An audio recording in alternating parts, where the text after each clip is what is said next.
was once a day that I would pray for you. I'd go and misbehave just so you'd notice too. Sneaking looks up and down from across the room. And damn, what a hell of a view. Halo pemirsa Otoviva dan 100kpj.com, ketemu lagi dengan saya Jeffrey. Saat ini saya sedang berada di Jogja pemirsa. Saya mendapatkan kesempatan untuk mencoba langsung Suzuki SL7 Hybrid yang pertama kali diluncurkan oleh PT Suzuki Indo Mobil Sales pada 15 Juni 2023. Nah, selama beberapa hari saya sudah mencoba mobil low SUV ini. Kalau kita lihat dari desain eksteriornya, SL7 Hybrid tidak ada perbedaan yang signifikan dibandingkan dengan XL7 versi konvensional yang sudah diluncurkan di tahun 2020 pemirsa. Dari penerangan utamanya, dia tetap mempertahankan LED, tapi lampu senya belum, dilengkapi dengan DRL sebagai pemanis. Dan di sini nih, di bagian grillnya diberikan perubahan sedikit dengan warna hitam. Dan kebetulan yang saya review ini adalah warna terbarunya. Terus di bagian bawah terdapat lips on atau seperti diffuser gini, tidak sewarna dengan bodi. Di bagian samping, over fendernya tetap dipertahankan, ciri khas crossover atau SUV. Terus untuk peleknya, dia sekarang udah nggak ada dual tone atau aksen-aksen chrome pemirsa. Jadi dia dibuat satu warna hitam metalik seperti ini. Tapi secara desain sepertinya masih sama ya dengan versi yang sebelumnya atau versi konvensional.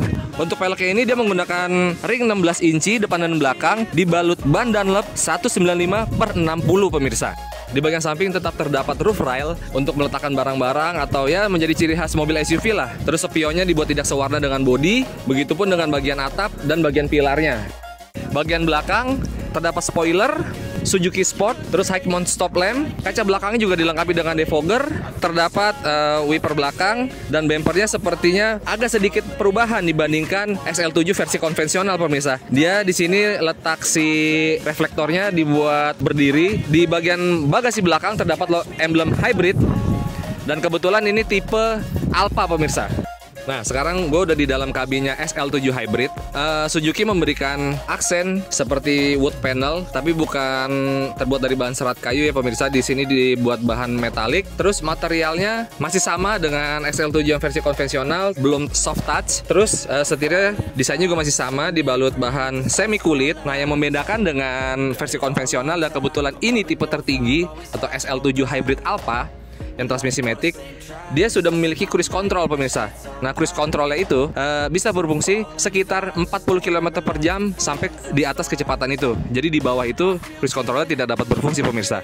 Kunci pintar, engine start stop, tapi rem tangannya masih manual, belum elektrik. Transmisi maticnya juga belum CVT, masih konvensional. AC-nya sudah digital, sudah auto. Head unitnya 8 inci, model floating, dan ini bisa terintegrasi dengan kamera parkir yang ada di belakang dan bisa terhubung dengan handphone melalui aplikasi Carbit atau bisa juga terhubung dengan Bluetooth. Jadi Anda juga bisa mengakses musik secara online atau Google Map melalui layar head unit ini. Nah, yang menariknya di versi XL7 konvensional, dia e-mirror atau kaca spion yang ada di tengah ini hanya bisa merekam di bagian depan layaknya dashcam. Tapi yang e-mirror di XL7 Hybrid ini, dia depan belakang bisa merekam dan bisa menampilkan secara langsung ketika Anda berkendara, baik di bagian luar mobil, di bagian depan atau di bagian belakang.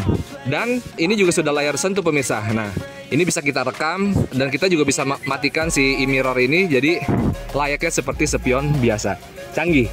Tadi saya sudah tanya, ternyata untuk mendapatkan fitur ini, e-mirror ini, konsumen bisa aja nih beli gitu di Suzuki dengan biaya sekitar 8.500.000 pemirsa.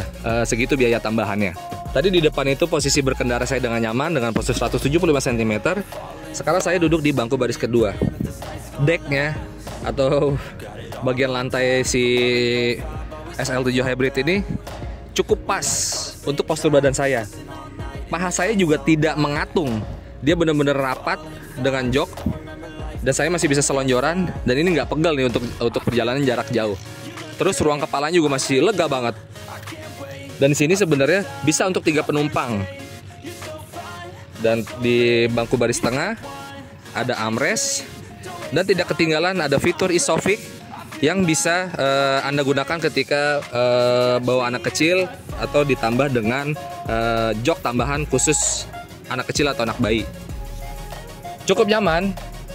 Meskipun joknya baik maupun depan atau belakang masih dibalut dengan bahan semi fabric yang dikombinasikan dengan bahan semi kulit di bagian sisi sampingnya atau di bagian belakangnya. Begitupun dengan di headrest ya pemirsa. Untuk kenyamanan di belakang, AC double blower tetap tersedia. Sini ada 4 ventilasi. Terus untuk kenyamanan penumpang saat berkendara misalnya ingin mengisi daya baterai, di sini terdapat power socket pemirsa. Nah, Anda harus menggunakan alat tambahan agar bisa dicolok dengan kabel USB. Di depan juga terdapat power socket. Dan di sisi kanan juga terdapat pengisian daya baterai handphone tapi dengan kabel USB sama-sama 12 volt. Oke, sekarang kita buka bagasinya. Nah, untuk buka bagasinya masih manual pemirsa, belum bisa pakai kaki atau pakai sensor apapun ya. Cuman nih kita lihat bagasi belakangnya.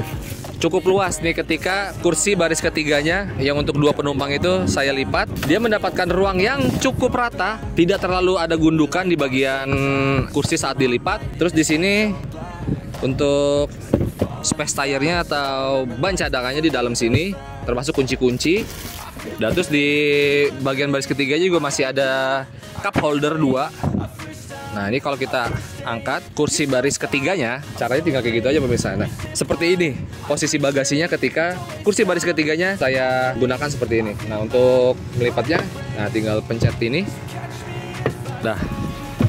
Sip.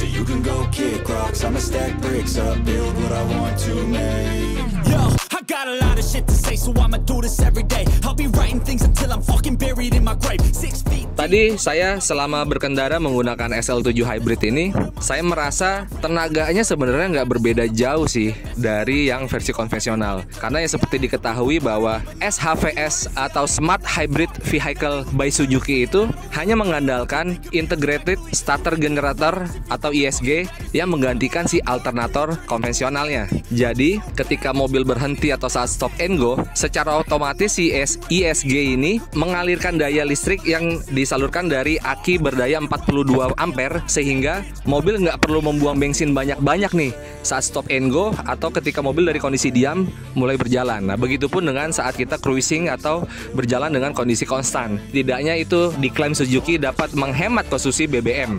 Secara sistem sama dengan R3 Hybrid. Cuman yang membedakan dengan SL7 Hybrid adalah dia baterainya lithium ion 10 ampere. Kalau R3 Hybrid 6 ampere. Kemudian saya menanyakan, apa sih fungsi dari baterai ini diperbesar? Karena kan juga baterai ini bukan untuk menggerakkan motor listrik atau seperti mobil hybrid murni lainnya. Ternyata itu agar memaksimalkan aja nih. Jadi ketika mobil ini mesinnya mati, sistem kelistrikannya semuanya nyala, disupport langsung dari si baterai lithium ion. Begitupun dengan AC. Jadi daya kerja mesin tuh nggak terlalu berat dan AC masih tetap nyala karena adanya baterai lithium ion ini. Berbeda dengan mobil-mobil konvensional yang dimana cara kerja AC itu memberatkan beban mesin karena adanya si kompresor si AC tersebut. Sensasi berkendaranya, saya merasa ya feelingnya masih tetap mobil SUV, visibilitasnya tinggi, dengan tinggi saya 175 cm, posisi berkendaranya nyaman, joknya juga empuk, meskipun pengaturannya masih manual, meskipun setirnya pengaturannya hanya tilt steering, belum teleskopik, tapi menurut saya sudah cukup.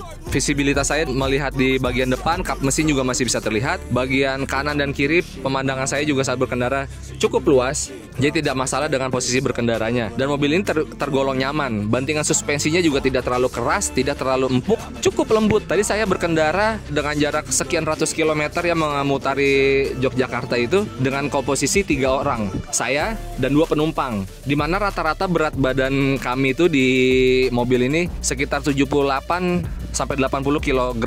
Terus konsumsi bahan bakarnya kami juga belum mengetes secara real time karena tadi juga kami melakukan lomba irit.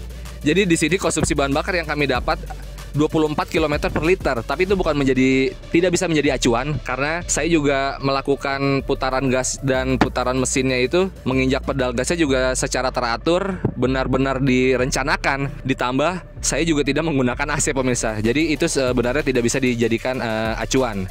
Tapi jika melihat dari data beberapa pengguna SL7 Hybrid di acara media test drive kali ini, tanpa teori atau tanpa cara berkendara lomba irit itu, dia menemukan di angka 12-13 km per liter. Hal yang wajar untuk mesin K15B dengan kapasitas 1500 cc. Oke pemirsa Autoviva dan 100kpj.com. Jadi begitu aja review kami soal Suzuki SL7 Hybrid. Jangan lupa di subscribe dan di like di YouTube viva.co.id. Dan untuk informasi selengkapnya bisa kunjungi website 100kpj.com. Sampai jumpa di review mobil selanjutnya. Bye.